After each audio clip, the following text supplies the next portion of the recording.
আপনি নিজের মনের সুপ্ত বাসনা বলছেন, আপনি আপনার ছেলেকে বিসিসিআই এর প্রেসিডেন্ট বানাতে চান। সবাই আপনার মতো নয়।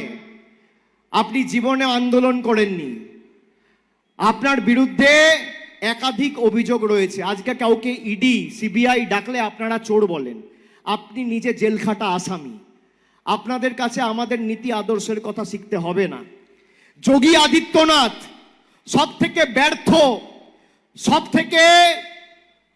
থেকে সাম্প্রদায়িক মুখ্যমন্ত্রী দেশের মধ্যে, সব থেকে ব্যর্থ মুখ্যমন্ত্রী, যার আমলে উন্নাও হয়েছে, হাতরাস হয়েছে, লখিমপুর খেড়ির মতো ঘটনা হয়ে 5 জন কৃষকের উপর দিয়ে গাড়ি চালিয়ে চলে গেছে কেন্দ্রীয় স্বরাষ্ট্র দপ্তরের প্রতিমন্ত্রী অজয় তেনী মিশ্রর ছেলে। যার আমলে হয়েছে সেই ব্যর্থতম মুখ্যমন্ত্রীর নাম যোগী আদিত্যনাথ। তার থেকে আমাদের আইন শৃঙ্খলা শিখতে হবে।